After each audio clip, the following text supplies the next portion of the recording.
Hello! Hi! నమస్తే. Welcome to hit TV. నేను మీ host పండు. ఈరోజు మనతో పాటు దాసరి విజ్ఞాన్ గారు ఉన్నారు. ఆయనతో మాట్లాడి మరిన్ని విషయాలు తెలుసుకుందాం. హాయ్ అన్న. నమస్తే.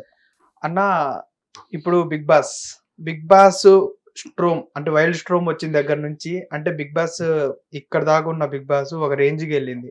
బికాస్ ఆఫ్ అలెక్కా చిట్టి పికిల్స్ రమ్య, దివ్యల మాధవి ఈవిడ వల్ల. అంటే ఇప్పుడు ఏమన్నా ఛాన్స్ ఏమన్నా ఉంటదా? ఏం అంటే ఛాన్స్? ఛాన్స్ అంటే ఇప్పటిదాకా 'బిగ్ బాస్' ఫుల్ నెగెటివ్‌గా నడిచింది. ఇప్పుడేమన్నా హైప్ అయ్యే ఛాన్స్ ఏమన్నా ఉందా? మనం మాట్లాడుకుంటున్నాం అంటేనే పాజిటివ్ కదా. హ్మ్. మొన్నటి వరకు చప్పగా ఉంటుంది. ఉంది. లాస్ట్ ఆ శ్రీజ వెళ్ళేంత వరకు అమ్మో అనుకున్నాం. హ్మ్. బయటికి వెళ్ళిపోయింది. ఇంకా కొత్త వాళ్ళు ఎవరు వస్తుంటే ఫైర్ స్ట్రోమ్ వైల్డ్ గా అలా లేచింది వైల్డ్ కార్డ్స్ తో. హ్మ్. అండ్ అలాగే చిట్టి పికిల్స్ వస్తుంది అని ఏదో లేపారు కానీ వచ్చిన తర్వాత ఏమీ లేదు అక్కడ మ్యాటర్. నా పవన్ తో కూర్చొని కాసేపు వాడికి ఏందో పూసింది. అంటే నీ సలహా కోసమే వాడున్నట్టు, నువ్వు సలహా ఇవ్వకపోతే ఆ అబ్బాయి జీవితం ఏమైపోద్దు అన్నట్టు, నువ్విచ్చే సలహా వారే ఆ పిల్లోడు కప్పు గెలిచినట్టుగా ఏదేదో మాట్లాడేసావు. లైట్ అంటే కెరీర్ మీద ఫోకస్ పెట్టని చెప్పింది ఆ పిల్లోడికి. సింపుల్ గా చెప్పాలి అంటే అందరికి సజెషన్స్ ఇస్తుంది. ప్రతి ఒక్కరికి అవసరం లేదు కదా, ఎవడాట వాళ్ళు ఆడుకుంటే బెటర్. మాధురి గారి విషయానికి వస్తే కంటెంట్ జనరేట్ చేస్తుంది. కంటెంట్ కోసం ఏం చేయట్లా. నిన్నటి ప్రాంక్ అంటే ఇట్స్ ఓకేలే. బొట్టు పిల్లలది వాళ్ళు అనుకునే చేశారు. సరదాగా బొట్టు పిల్లలు ఓకే. మళ్ళా చిన్న చిన్న కర్రీల దగ్గర కూర్చో అన్న దగ్గర ఆ రెండు విషయాల్లో బాగా క్లారిటీ గుర్తుపెట్టుకో. కూర్చోకపోతే ఇవ్వరా అని ఒక మాట అంటే, లేదండి కూర్చోపోయినా ఇవ్వాల్సిందే ఏదో ఒకటి. వేరేలా ఉంటది అంటే దాని అర్థం ఏంటి? ఏం చేస్తావు? వేరేలా మాట్లాడాల్సి వస్తుంది అంటే ఏం చేస్తావు చెప్పు. ఇప్పుడు తన యాసిడ్ పోస్తావా, లేకపోతే గ్యాస్ స్టవ్ మీద తలకాయ పెడతావా? ఏం చేస్తావు? వేరేలా ఉంటది అంటే, వేరేలా మాట్లాడాల్సి వస్తుంది అంటే అక్కడ మండింది, తప్పేం లేదు, ఎవరికైనా కాలుద్ది. అలా అనకూడదు కదా. అంటే అదేంటిది నేనేంటో నీకు తెలుసా, నేను చూపిస్తా అన్నట్టు ఉంది. అది ఏం చేస్తావు నువ్వు? ఆర్మీ అయితే ఏంటి, గన్ను బట్టి కాలుస్తావు ఏంటి బయటకు వచ్చాక? అవన్నీ బెదిరింపులు ఆవిడకి నచ్చలా కాబట్టి నీట్ గానే మాట్లాడింది. నెక్స్ట్ కర్రీ గురించి మాట్లాడితే ఇది స్పెసిఫిక్ గా చెప్పాలి, అంత అతి చేయాల్సిన అవసరం లేదు. ఆవిడ వల్ల నీ కర్రీ పూర్తిగా అయిపోవడమో నెంబర్ 1, లేదా తన చేతులు పెట్టి వేసుకుంటే నీకేమన్నా ఇబ్బందో, లేదా ఎక్కువ పోషన్ తింటే ఇంక అందరికి వస్తుందో రాదో అన్న ఉంటే మాట్లాడొచ్చు. వచ్చావు, ఇది ఎవరు తిన్నారు?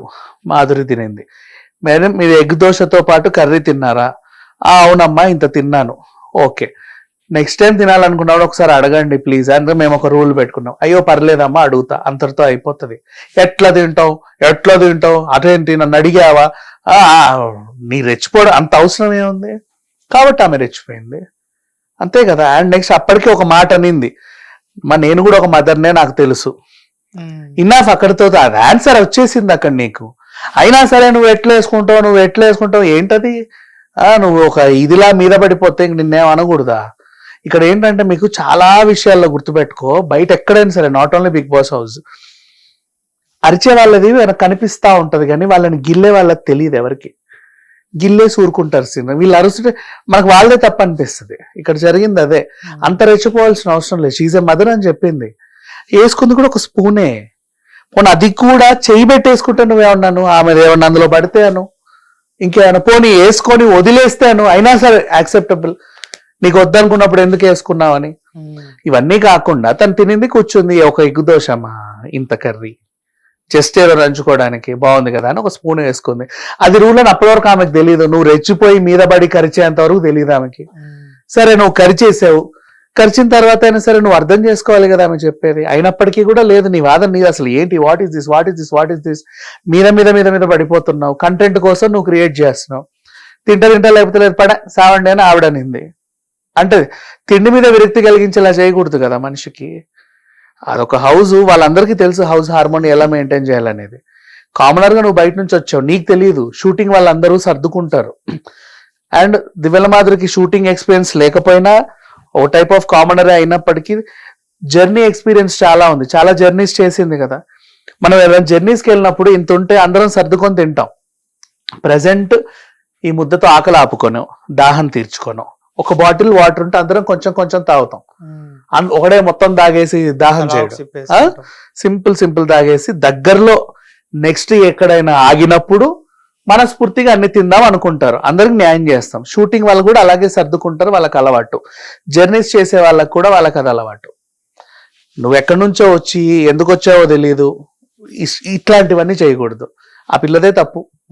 ఊరికే ఊరికే ఊరికే అవతలని అంటే ఇష్యూ ఉన్నా లేకున్నా దాన్ని ఇంత చేసి అంత చేసి మాట్లాడాల్సిన అవసరం లేదు. నోర్లు అందరికీ ఉన్నాయి, నీ ఒకదానికే లేవు కదా, లేస్తాయి.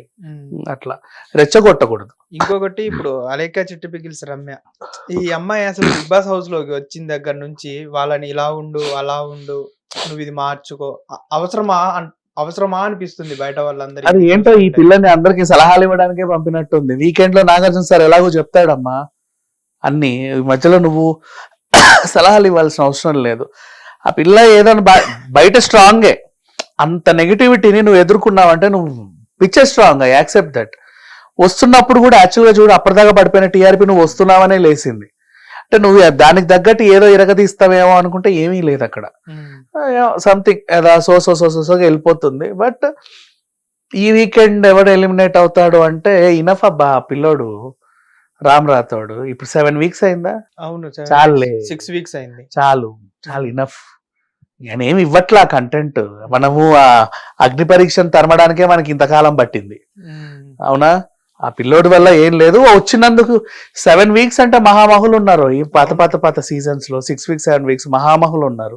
ఈ పిల్లోడు ఏం చేయట్లా. నామినేషన్ లో నువ్వు వాళ్ళ దగ్గరికి వెళ్ళి గిల్లితే తప్ప నీ మీద పడి అరవాడు. మామూలుగా కంటెంట్ ఏం లేదు, టాస్క్ లేదో ఆడాలి కాబట్టి ఆడుతున్నాడు అంతే. But it's okay enough. వచ్చినందుకు నీ ఒక పాట ద్వారా నీకు వచ్చిన సెలబ్రిటీనెస్ ఇనఫ్. అలాగే ఇంకోటి చూసుకుంటే బయట బాగా ట్రోల్ చేస్తున్నారు. దివ్యల మాధవి కాస్త అంటే హౌస్ స్టేజ్ మీదకి వెళ్ళిన తర్వాత దువ్వాడ మాధవి అనేసి వెళ్ళింది అన్న దాని మీద చాలా మంది ట్రోల్స్ చేస్తున్నారు. వాటి మీద మీరు ఏమంటారు? వాళ్ళ ఇష్టం. వాళ్ళిద్దరు అంటే అఫీషియల్ గా వాళ్ళిద్దరికి మ్యారేజ్ అవ్వలేదు కదా. Okay, official big boss house కి వచ్చాకే తెలిసింది ఈ విషయం. అఫీషియల్ గా ఇన్స్టాగ్రామ్ లో కూడా కలిసే ఉన్నారు. వాళ్ళ లైఫ్ వాళ్ళ పర్సనల్. అంటే ఇది చాలా మంది అంటే ట్రోలర్స్ ఉంటారు కదా, చెయ్యని. బట్ బిగ్ బాస్ హౌస్ కి వస్తేనే ఎందుకు ఇన్ని డౌట్లు? వాళ్ళు బయట కూడా బాగానే ఉన్నారు అంతే. వాళ్ళ వల్ల ఎవరికైనా అభ్యంతరాలు ఉంటే వాళ్ళిద్దరికి వాళ్ళ ఫ్యామిలీస్ కు ఉండాలి, బయట వాళ్ళకి అవసరం లేదు. వాళ్ళు చూస్తున్నారు, ఎంటర్టైన్ అవుతున్నారు, ఇనఫ్. ఇంకెందుకు? ఇంకొకటి చూసుకుంటే ఇప్పుడు మన బిగ్ బాస్ సీజన్ 9 తెలుగు మీద ఇప్పుడు కేసు ఒకటి పెట్టడం జరిగింది జూబ్లీ హిల్స్ పోలీస్ స్టేషన్. ఎందుకు? ఇదే కన్నడ బిగ్ బాస్ ఆపేసినట్టే ఇప్పుడు ఇది కూడా ఆపేయాలి అన్నదాన్ని. అంటే ఆపేస్తారా? ఇక్కడ పర్యావరణ కాలుష్యం ఏం లేదే, బానే ఉంది. జనరేటర్ల ద్వారా వాళ్ళకి సఫిషియంట్ పవర్ సప్లై ఉంది. అండ్ ఎక్స్ట్రా జనరేటర్స్ కావాలన్నా తెచ్చుకుంటే దాని వల్ల పొల్యూషన్ ఏం లేదు. అండర్ వాటర్ డ్రైనేజ్ సిస్టమ్ కూడా నీట్ గా ఉంది. పైనుంచి కింది వరకు వాళ్ళన్ని మెయింటైన్ చేస్తున్నారు. మొబైల్ టాయిలెట్స్, మొబైల్ అవసరాలు ఉన్నా తెస్తున్నారు. క్యారీ వ్యాన్స్ కావాలన్నా అందులోనూ కూడా ఇన్బిల్ట్ వాష్రూమ్స్ ఉంటాయి కాబట్టి ఇట్స్ ఓకే, ఏం ప్రాబ్లం ఏం లేదు. నెక్స్ట్ డిస్పోజల్స్, చెత్త గట్రా కూడా ఎక్కడ పడితే అక్కడ పడేయట్లేదు. డైలీ మార్నింగ్ మున్సిపాలిటీ వాళ్ళు వచ్చి హ్యాపీగా తీసుకెళ్తున్నారు. కావాలంటే చూడండి వెళ్ళి, మీకు ఏమైనా డౌట్లు ఉంటే ఒక రోజు 6 గంటలకు 7 గంటలకు వెళ్ళండి. ఫస్ట్ పొద్దున మున్సిపాలిటీ వాళ్ళు రోడ్లు ఊడుస్తున్నారా లేదా చూడండి. ఊడుస్తారు అంటే ఆ ఏరియా క్లీన్ గానే ఉంది. ఓవర్ఫ్లో డ్రైనేజ్ ఉంటే ఒకవేళ బయట రోడ్ నుంచి వస్తుందా, అన్నపూర్ణ స్టూడియో నుంచి వస్తుందా చూడండి. రావట్ల లోపల నుంచి బాగానే ఉంది. నెక్స్ట్ మున్సిపాలిటీ టైంకి చెత్త మోసుకెళ్తున్నాడా లేదా చూడండి. ఇంకేం కావాలి? బాగానే ఉంది. Annapurna studio is well organised, దాంట్లో ప్రాబ్లం ఏం లేదు. కేసు పెట్టినోడు 1-2 సార్లు ఆలోచించుకోవాలి, కానీ అక్కడైతే ప్రాబ్లమ్స్ ఏం లేవు. ఓకే అన్న, thank you. Hit TV app, ఇందులో short news, live news, entertainment shows, movies, digital magazines తో పాటు మీ జిల్లా వార్తలను కూడా ఫ్రీగా చూడొచ్చు. ఇంకెందుకు ఆలస్యం? వెంటనే హిట్ టీవీ యాప్ ని డౌన్లోడ్ చేసుకుని ఫ్రీగా ఎంటర్టైన్మెంట్ పొందండి. Hit TV app. Hit TV app. Please download hit TV app. Hit TV app ని ఫ్రీగా డౌన్లోడ్ చేసుకుని ఎంజాయ్ చేయండి. మీకు నచ్చిన ఎంటర్టైన్మెంట్ కోసం హిట్ టీవీ యాప్ ని ఫ్రీగా డౌన్లోడ్ చేసుకుని ఎంజాయ్ చేయండి. హిట్ టీవీ యాప్ ని డౌన్లోడ్ చేసుకుని ఆస్వాదించండి, ఆశీర్వదించండి. ఇంతమంది సెలబ్రిటీలు హిట్ టీవీ యాప్ ని డౌన్లోడ్ చేసుకోండి అని చెప్తున్నారంటే ఎంత మంచి యాప్ ఆలోచించండి. అమెరికా అమెరికా అమెరికా అమెరికాలో చదవాలనుకునే వాళ్ళకి విశ్వసనీయమైన పేరు మన శౌర్య కన్సల్టెన్సీ. UK లో 1 year masters, UK లో 1 year masters, 2 years work permit up to 5 years visa. Contact Saurya Consultancy. Contact 89851 89851.